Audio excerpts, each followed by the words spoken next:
Hello guys, good morning, good morning, good morning. So paalis tayo ngayon.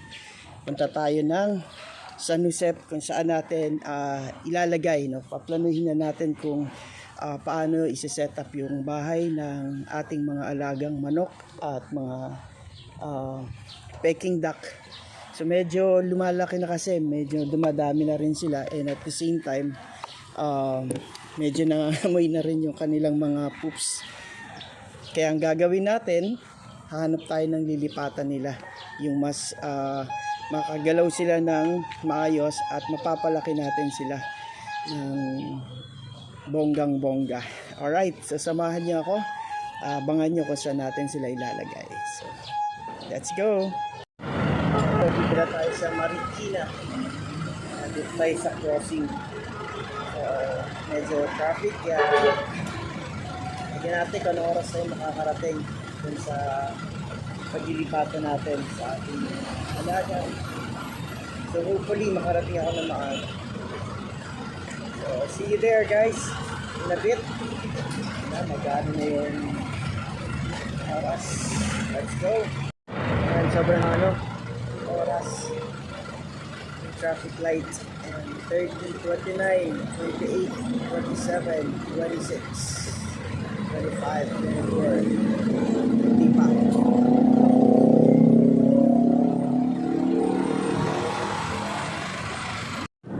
So, pag-gas muna tayo at mahirap na mawala ng gas kasi medyo malayo yung doon, mga bilihan ng gas. So, make sure na meron tayong gas. So, dito ako sa Shell. Ito na natin yung baka. Magpapultag pa tayo para hindi tayo mag-pautusan. Alright, let's go. Ay, uli. So, nasa kalahati na siguro ako. Alright, so I think dito tayo sa tamang tatandaan ko itong bahay na ito. Nakita ko sa inyo guys. Maganda itong dito. Ito pala tandaan ko nung pumunta kami dito. Ito yung ginagawang parang konti unit. Ganda ng landscape. So hindi pa tapos yan, ewan kailan natatapos, pero maganda siya. Sa mga naghahanap ng malapit dito sa Buso-Buso, alam ko kung kailan natatapos yan, pero maganda yung mga unit. Siguro tama itong dinadaanan natin. Ito natin dun sa mga ibang kanila. So, let's go. And so, nandito tayo sa may palikod. Di ko alam kung tama ito, pero natatandaan ko itong school. And dito tayo ngayon sa school guys. So, I think kakanan na ako dito. Ayan, may kumanan naman. So, siguro tama itong dadaanan ko. So, try uli natin. So, ganun talaga. Pag first time, hindi natin maiiwasan na mga pa. So, try natin dito kung tama itong dadaanan natin. So, let's go.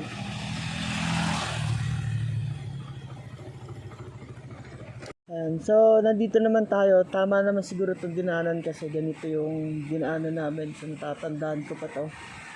Ayan. Ito yung ilog na dinadaan namin. Maraming water lily. Ayan. So, medyo natakpan yung natakpan yung tubig dito. Ayan, na-stuck na siya dahil dito sa kapal ng water lily. So, siguro kailangan bawasan nila itong water lily para makadalo yung tubig. Alright, so diretso ulit tayo. So tignan natin kung saan tayo dadalhin itong kalsada na to, kung tayo ba'y makakapunta sa ating patutunguhan. Alright, sa tiwala lang. Let's go, let's go. Yan, so may mga tricycle dito. Tama itong ginagawa nito. Alright, let's go. So muna tayo dito. Medyo alanganin ako dito sa daan. So dalawa ang nito. Ayan. So meron doon. Ayan, nakita mo yun. Ayan, nakita niyo yun. Meron isang daan doon. Meron isa dito. So nakalagay doon going to Calawis. Ayan. So, Calawis Watershed. Ayan, tignan nyo guys. So, I think ito yung papuntang Nawasa. Dito yung ano nila. Ayan, so siguro dito ako pa kanan. So, try natin kumanan. Ayan o. Alright, so let's go. Para hindi tayo oras natin. Medyo ano na. Ang oras na ba? It's already 11:20. So siguro mga 12 nandun na ako. Let's go. Alright, so I think nandito tayo sa tamang daan. So ito na yung crossing. So dito tayo papunta. And andito yung office ng DNR. So punta natin si Gaylord. Tignan natin kung dito siya. Ayan, so nandito nga siya. Silipin natin. So ayun siya nandun. Busy, may ginagawa. Ayan siya. So ayan si Gaylord, pupuntahan natin. Ano kaya pinagkakabisihan yan? Ayan, so tama yung daan natin. So hindi naman tayo nawala. So kaya pa pala ng memory natin na pumunta dito kahit wala tayong kasama. So, ito yung office ng DNR dito sa papuntang San Jose. So dyan tayo papunta, papasok. Dyan yung location. So puntahan muna natin siya. Gaylord. Ako lang. Ikaw lang? So ito ang office nila rito sa DNR. Yan. Ha? Mio.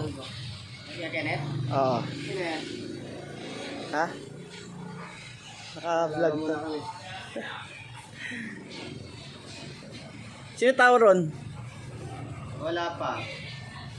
Dito kami lahat eh. Si Ate Helen nandun? Baka wala. Naku, patay. Sino pa yung ano dun? Dilim pa naman. Madilim. So, ayan guys. Habang naghihintay tayo na makakasama natin. Kasi wala daw tao dun sa bahay. Dun sa pwesto.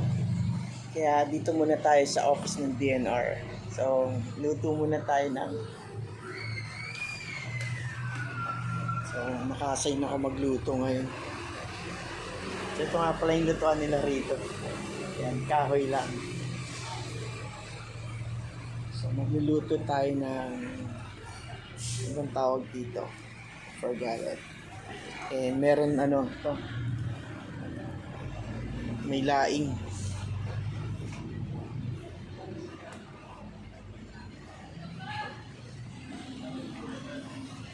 So, ano na oras? Wow. Late in the afternoon.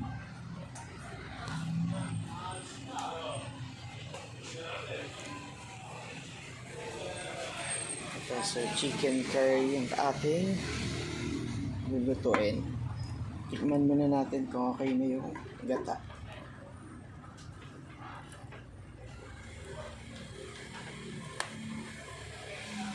Yan, so kumukulo na. Tikman natin yung tama na yung asin. Yung alat. Tikman natin. Right. Ciao! So ito na yung laing. Ayan, ang pangat. Medyo maano. Oh, cowboy, cowboy! This is it. Wow. Bango. So yan na yun. Chicken curry natin. Ayan, mga bisita nandun. Kaya!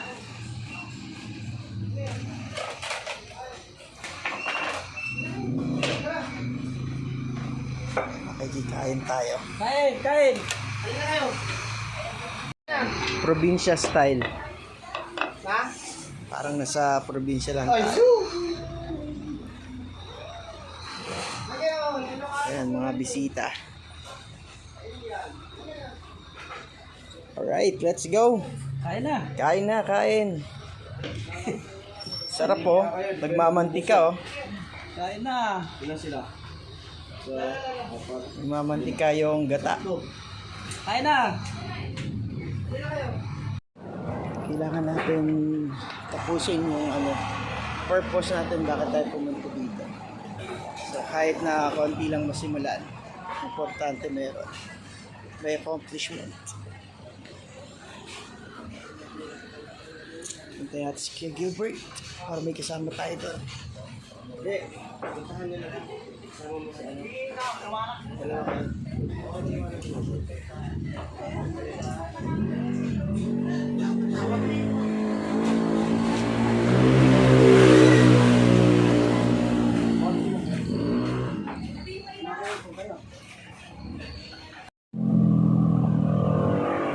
Alright, so dito tayo guys sa Sitio San Josep. Ayan, so dito po yung natin way going to dun sa ating gagawing little farm. Ayan, so ito po yun sa mga gusto pong pumunta. Gusto nyo rin pong makita yung ating pwesto. Dito lang po yan sa Sitio San Josep, dito sa Antipolo, Rizal. Alright, so let's go. Alright, so finally nandito na tayo. Ayan, si Ate Ellen. Siya ang dito, ang Donya. Siya ang nagbabantay rito sa Ayan ang kanyang mga alaga. Ayan, napakadami. O, di ba? Ang dami na yan. Ayan, o, di ba? Dito maganda. Ito yung mga kawayan. So, marami tayong pagkukuhaan ng kulungan. Ayan, paglalagyan ng kulungan. Ayan. So, dito po ang location natin. Ang paglilipatan ng ating mga alaga. So, meron dito sapa. Sapa ba to? Batis ba tawag dyan? Ayan. May sapa rito. Ayan. So, sapa yan. So, puntahan natin yung sapa.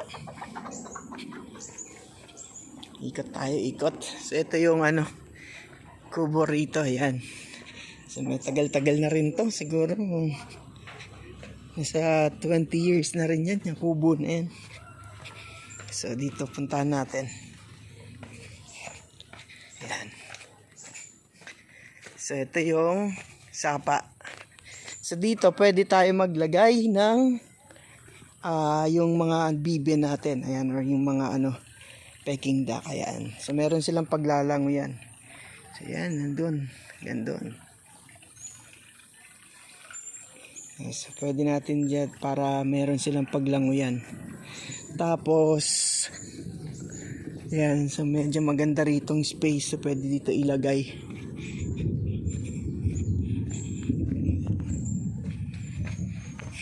Tapos dito naman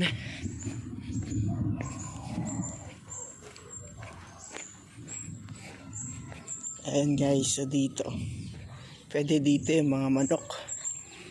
Ayan, daming manok dito. Hiyang na hiyang ang mga manok dito. Ayan, daming itlog nandun Ayan.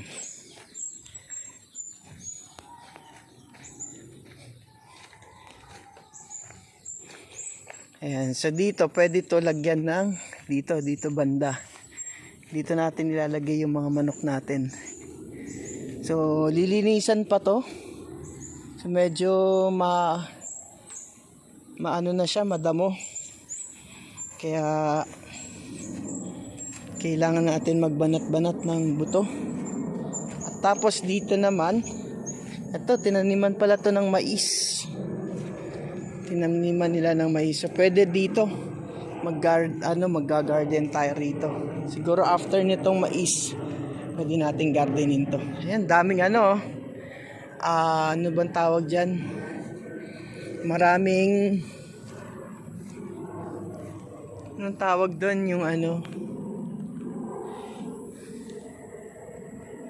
Ayan, so may mga mais pala dito. Tinaniman ng mais. Ayan, oh.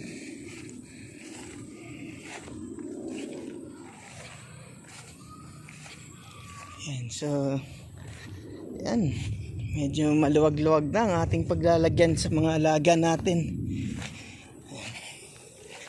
Tapos ito, mga pagkain din yan. Pwede yan tabasin, tapos ipakain. Ipakain sa kanila. Yan.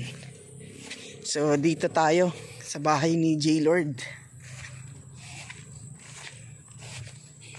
So iniisip ko kung dito ko lalagay malapit yung manok, kaso lang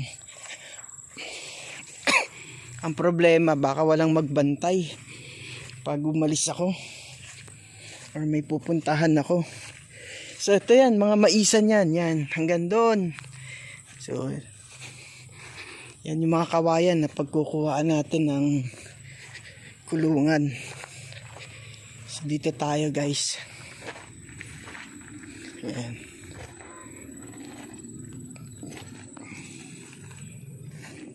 Ayan, nilinis na nila dito. So baka doon tayo pepwesto.